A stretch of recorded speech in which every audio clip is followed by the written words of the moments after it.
আসসালামু আলাইকুম। শুরু করছি এক সমুদ্র প্রেম পর্ব ১৫। লিখেছেন নুসরাত সুলতানা সেঁজুতি। ওপর থেকে তাড়াহুড়ো করে নেমে এলেন রাশিদ। সঙ্গে আমজাদও আছেন। দুজন বিশ্রাম করছিলেন এক ঘরেই। ওনাদের নামতে দেখে ছোটদের খেলাধুলায় ভাটা পড়ল। অবাক চোখ মুখগুলো ধূসরের থেকে সরে নিক্ষেপ হলো সেদিকে। রাশিদ ধৈর্যহীন কণ্ঠে ময়মুনাকে ডাকলেন, পাশাপাশি উচ্চারণ করলেন, আপা, এই আপা। কাজ ফেলে ছুটে এলেন তারা। জিজ্ঞাসা নিয়ে সাথে এলেন বাকিরাও। মিনা বেগম শুধালেন, কি হয়েছে? ওনারা এসে গেছেন।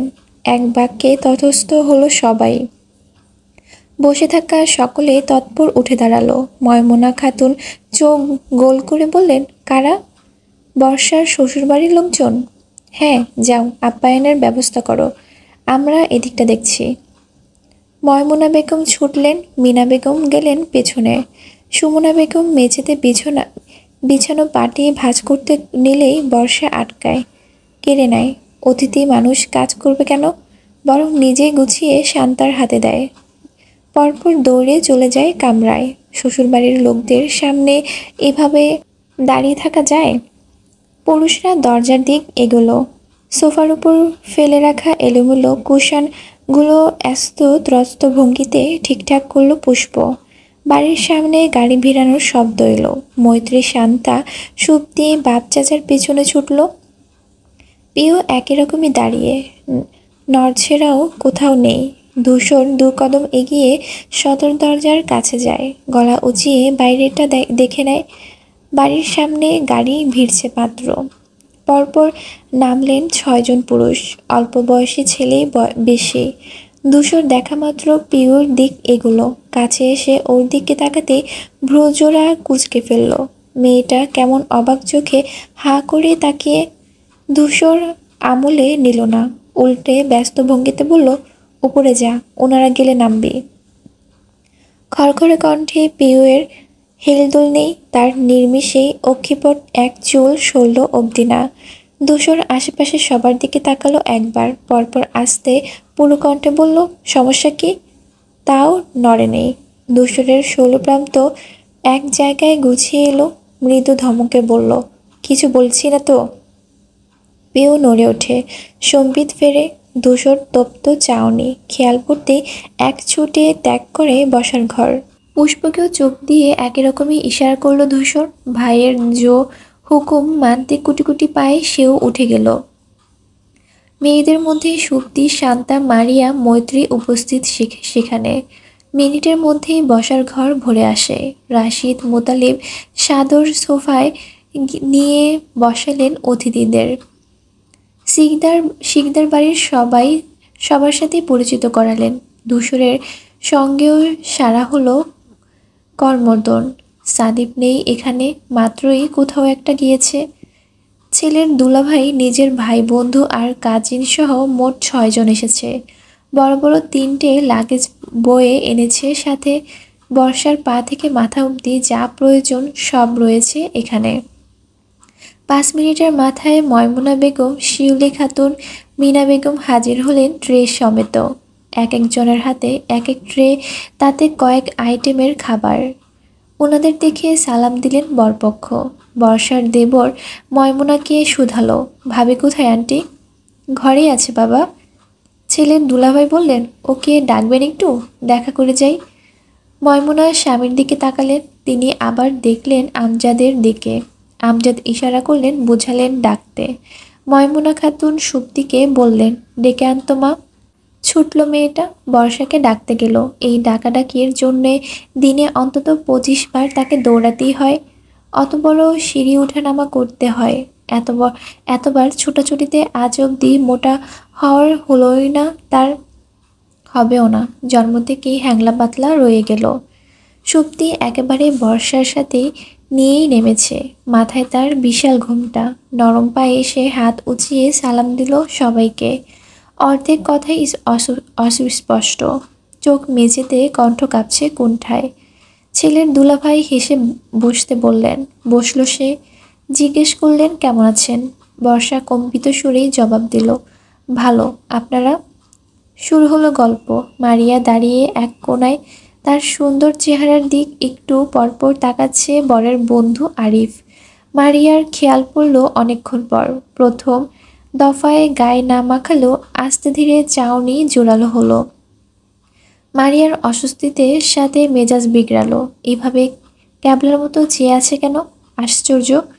সে গায়ের ওড়না ঠিকঠাক করলো, কপালে পড়ছে গাঢ় ভাঁজ।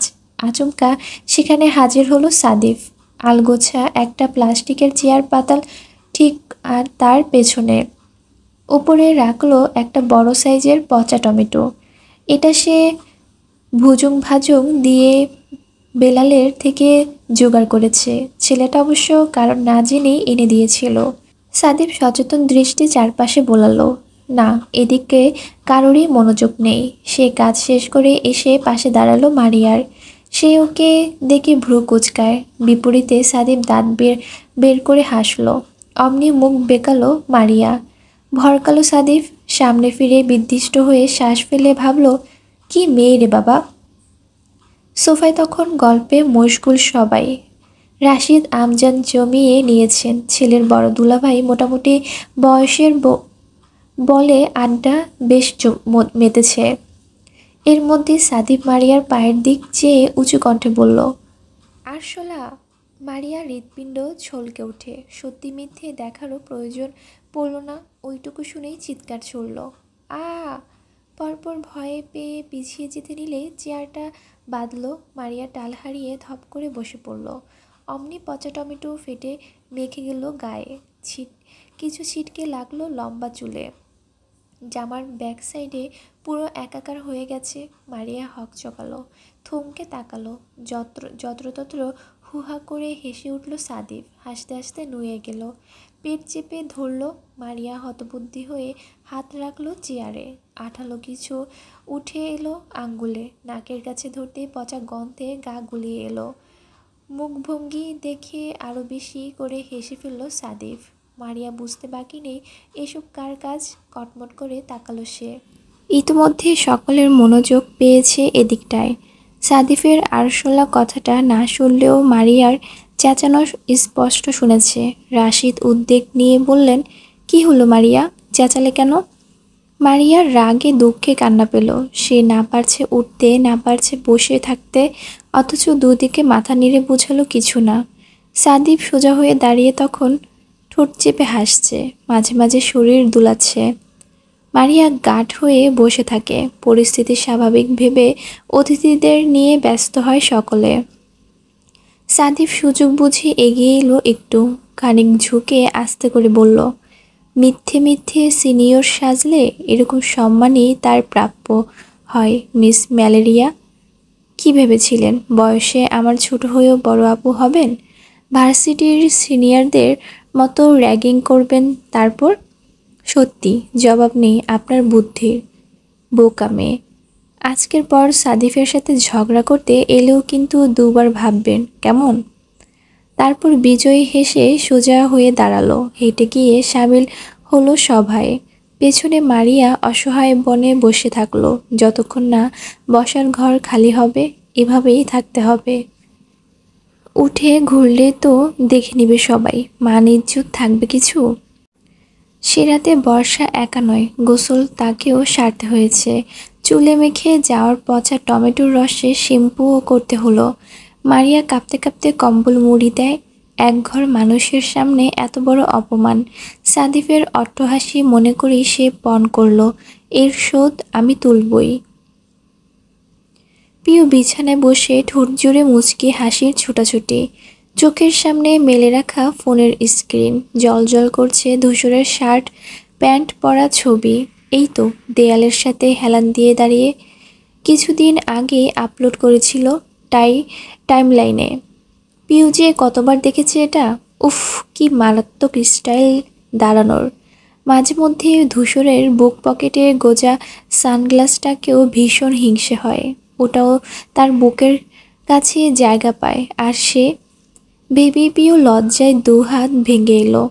কানের কাছে বেজে উঠল একটু আগের কথাগুলো।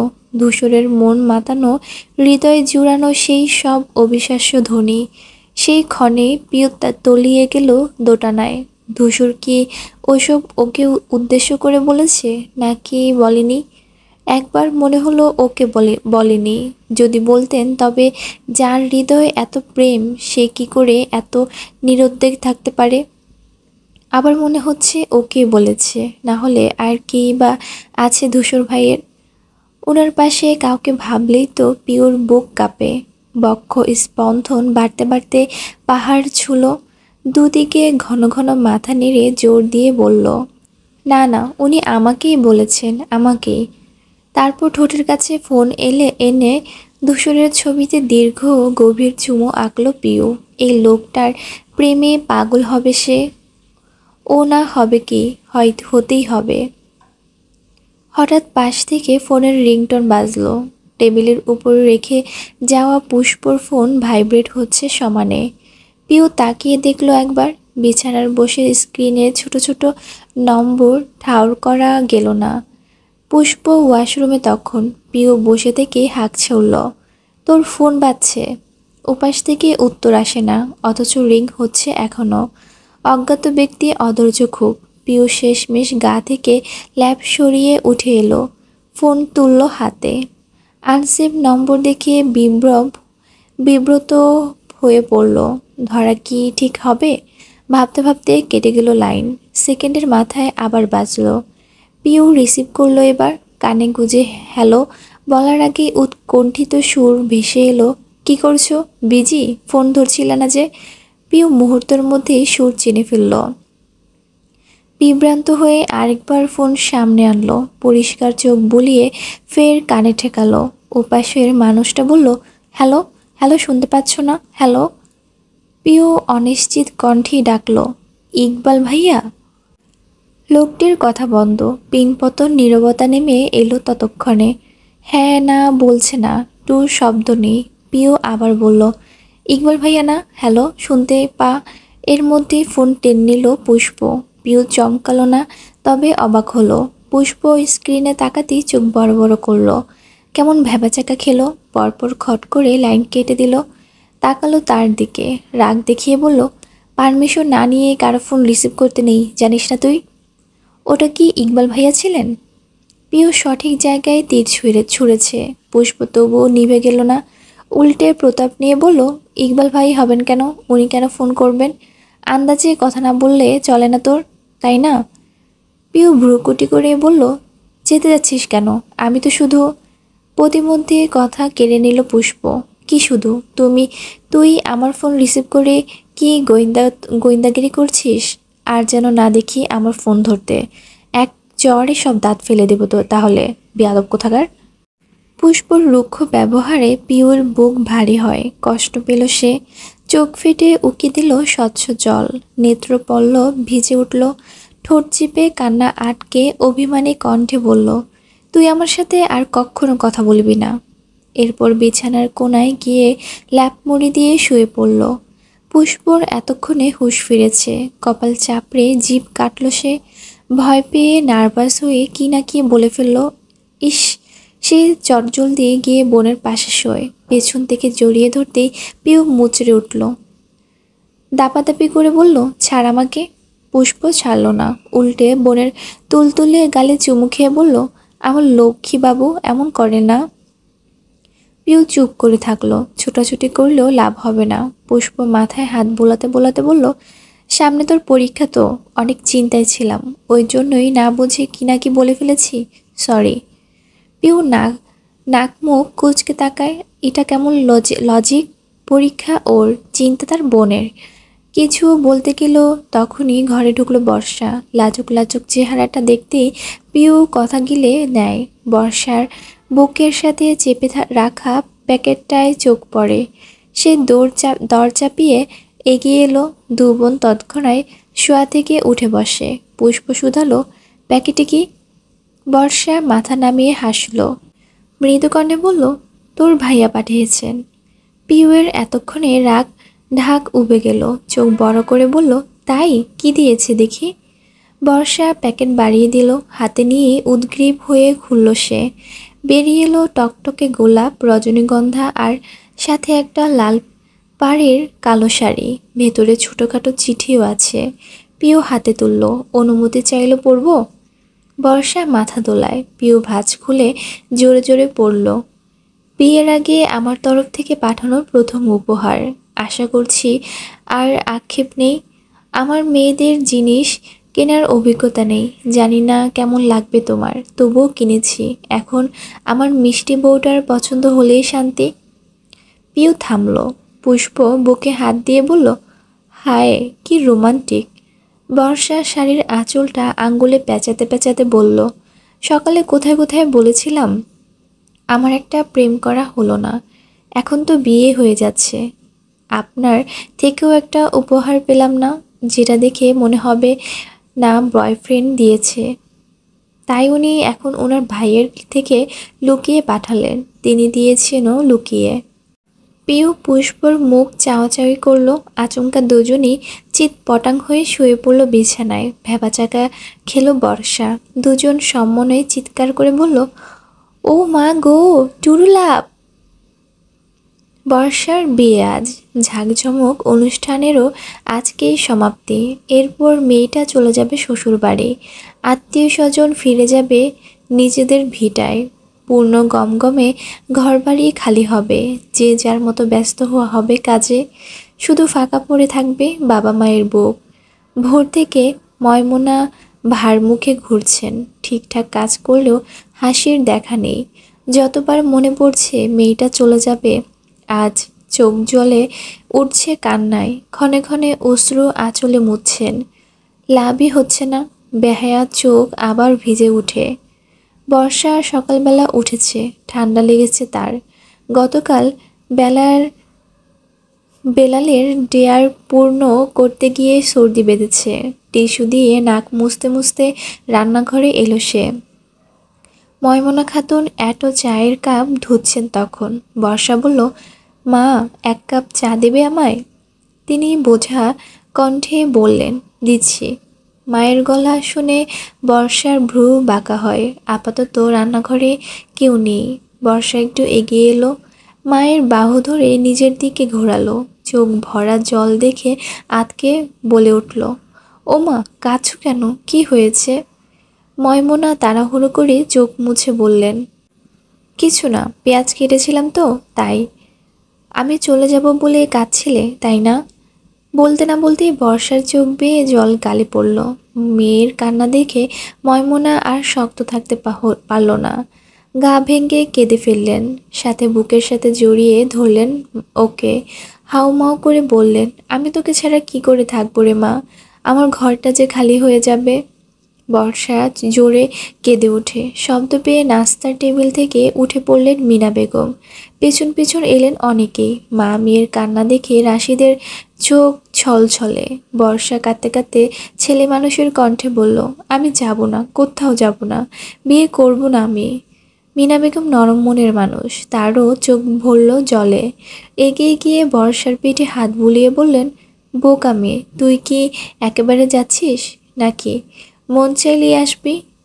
বর্ষার মায়ের বুকের থেকে জোরে জোরে দুদিকে মাথা ঝাঁকায়। এই যুক্তি মানে না সে। মিনা বেগম ময়মনা কে কপট ধমকে বললেন, কি শুরু করলি তুই মোনা? মেয়েটা যদি বিয়ের দিন কেঁদে চোখ ভাসায়, ভালো লাগবে সাজলে? রাশিদ এগিয়ে এলেন, মেয়ের মাথায় হাত রাখলেন, স্ত্রীকে বললেন, নিজেকে সামলাও, মেয়েটা যে কাঁদছে খুব। ময়মনা বহু কষ্টে কান্না থামালেন, চোখ মুছলেন। মেয়ের মাথা বুক থেকে তুলে গাল দুটো আঁচলে নিলেন, আদরে সুরে বললেন, খুব সুখী হবি রে তুই, দেখিস। বর্ষা কাঁদছে তখনও। মিনা বেগম রান্নাঘর আর জটলা থেকে বেরিয়ে এলেন। কোমল আদর নেত্রে উপরে ঘরের দিক তাকালেন। তার নিজেরও তো দুই মেয়ে। একদিন প্রকৃতির নিষ্ঠুর নিয়ম অনুসারে ওদেরকেও পাঠাতে হবে পরের ঘরে। তার বুকটাও এভাবে পুড়বে না তখন? ভাবতেই কান্না উগলে আসে যেন। তিনি যত্র এগোলেন সেদিকে। মেয়ে দুটো এখনো ঘুম থেকে ওঠেনি। এই ফাঁকে একটু আদর করে আসবেন গিয়ে। ও রাতও ভাবে মা সারাদিন বকে ধমকায়, কিন্তু পৃথিবীতে মায়ের মতো ভালো যে কেউ বাসে না, সে কি কখনো কোনো সন্তান বুঝে?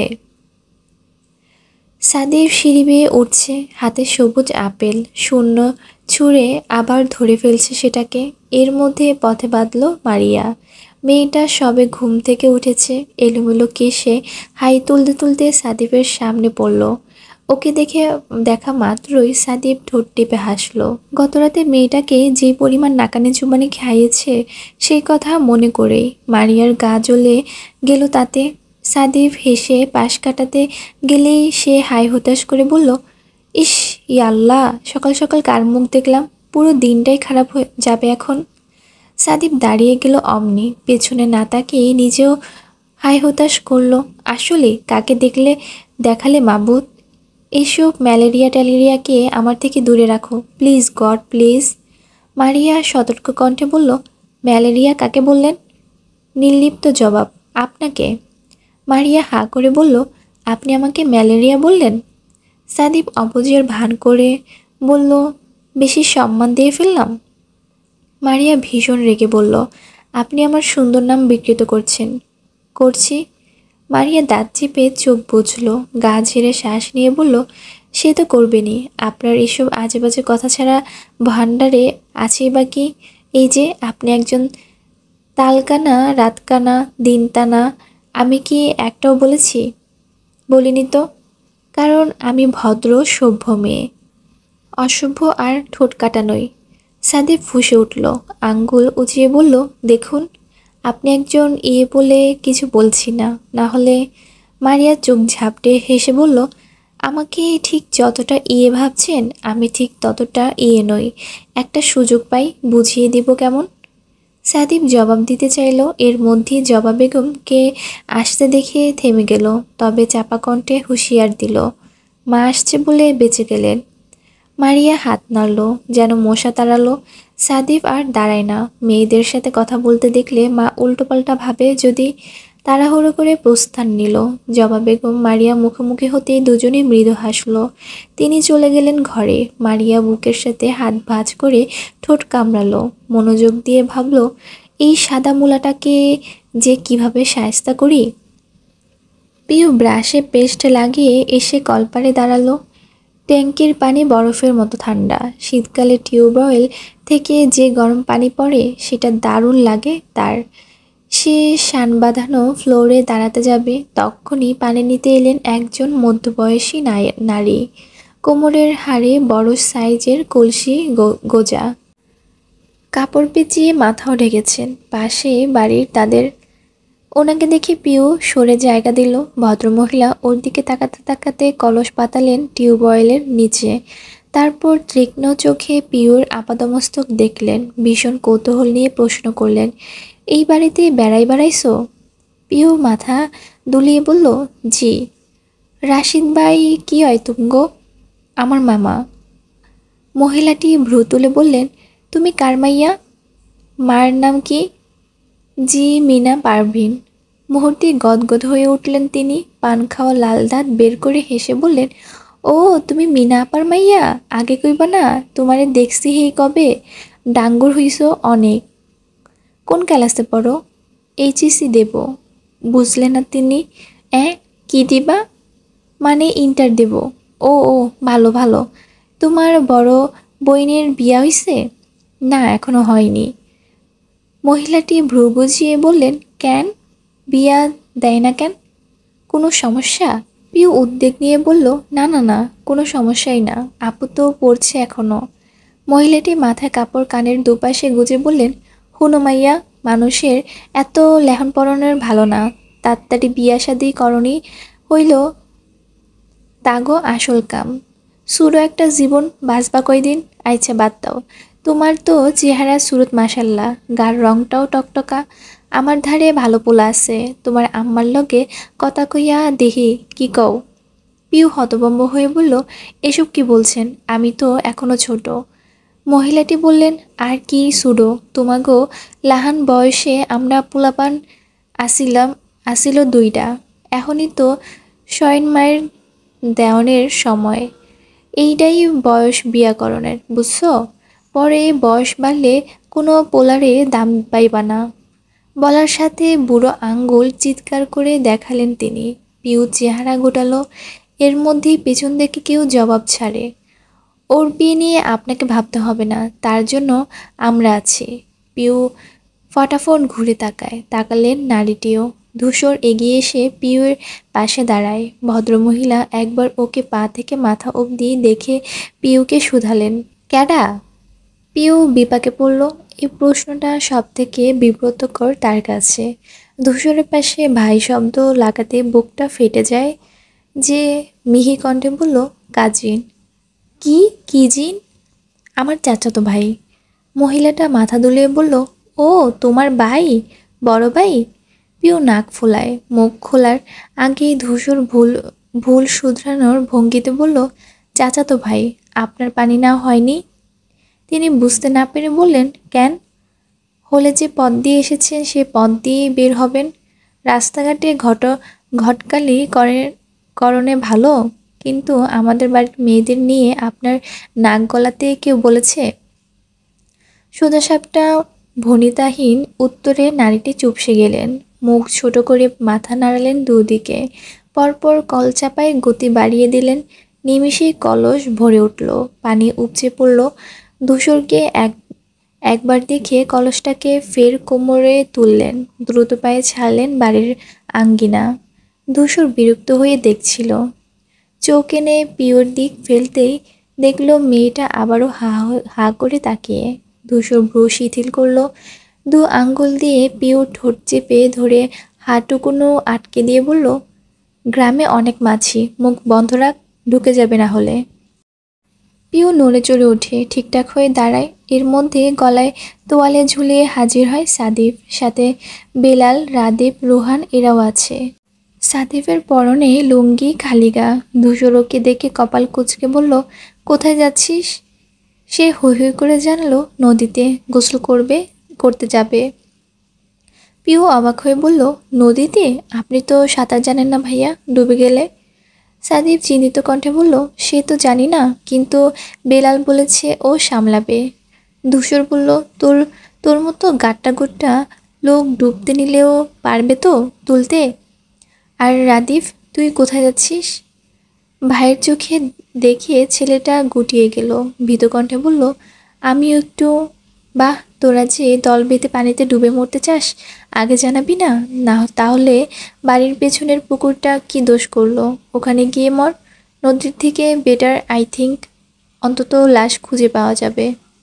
ধূসরের নিরুৎসাহিত কথাবার্তা সাদিফ অসহায় নেত্রে বেলালের দিক তাকালো। সেও মহাচিন্তায় পড়েছে। সত্যিই তো, রোহান আর সে সাঁতার জানে, ওদের দুজনের কিছু হলে তুলতে পারবে।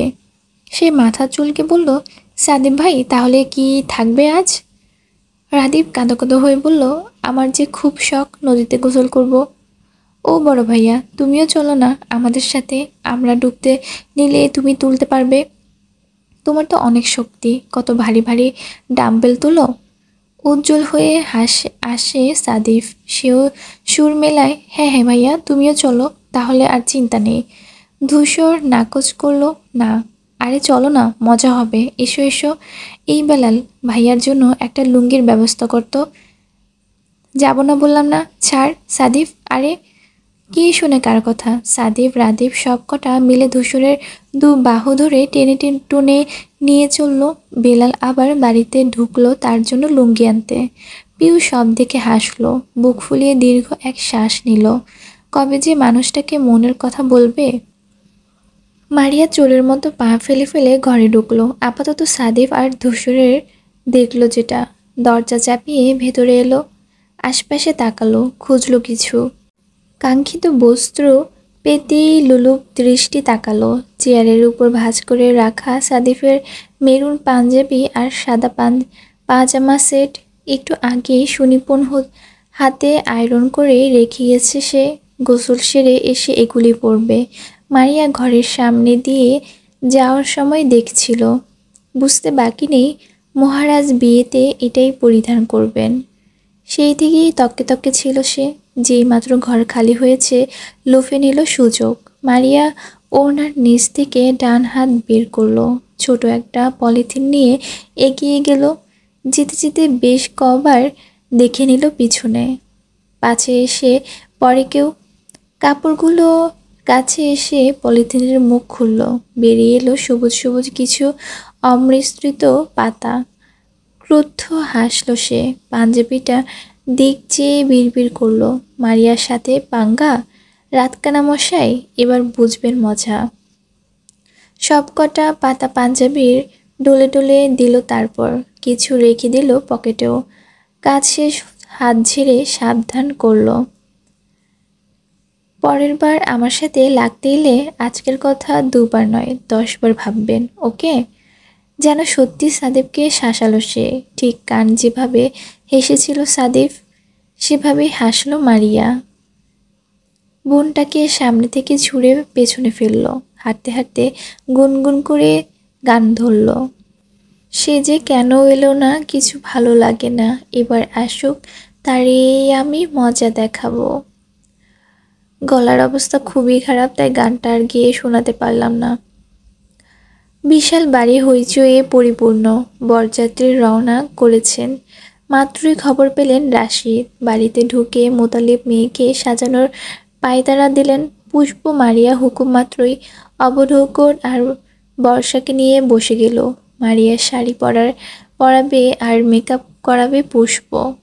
ওর আবার সাজগোজার হাত ভালো। গ্রামের যত মানুষ দাওয়াতে এসেছে তাদের ভিড়ে নিমেষে ভরে গেল ঘর।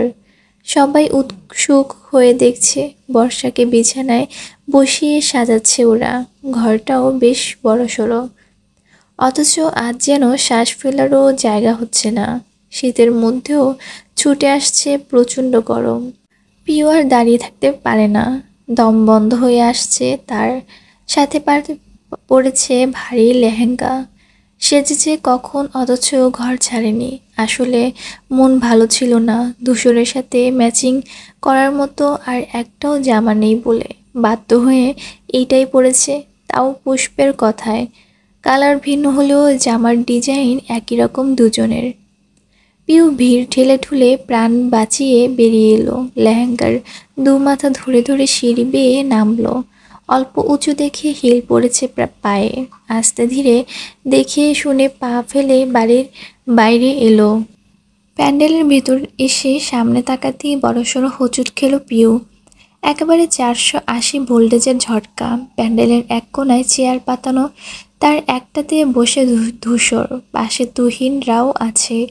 মোতালিবও এসে বসেছেন কেবল, গোল হয়ে আড্ডা দিচ্ছে তারা। অথচ সবাইকে ছাপিয়ে পিওর চোখ পড়ে রইল ধূসরের উপর। ওর গায়ের মেরুন পাঞ্জাবিটা দেখে মাথা এলোমেলো হয়ে গেল। একটুও চিনতে ভুল হয়নি, এটা সেই পাঞ্জাবি যেটার জন্য গোটা একবেলা তার মুখে হাসি ছিল না। ধূসরের জন্য বাছাই করেও মুখের সামনে থেকে সাদেব ভাইয়া নিয়ে গেলেন। হ্যাঁ, সেটাই তো, একই রং, একই নকশা, সবই এক। এই পাঞ্জাবি কোথায় পেলেন ধূসর ভাই?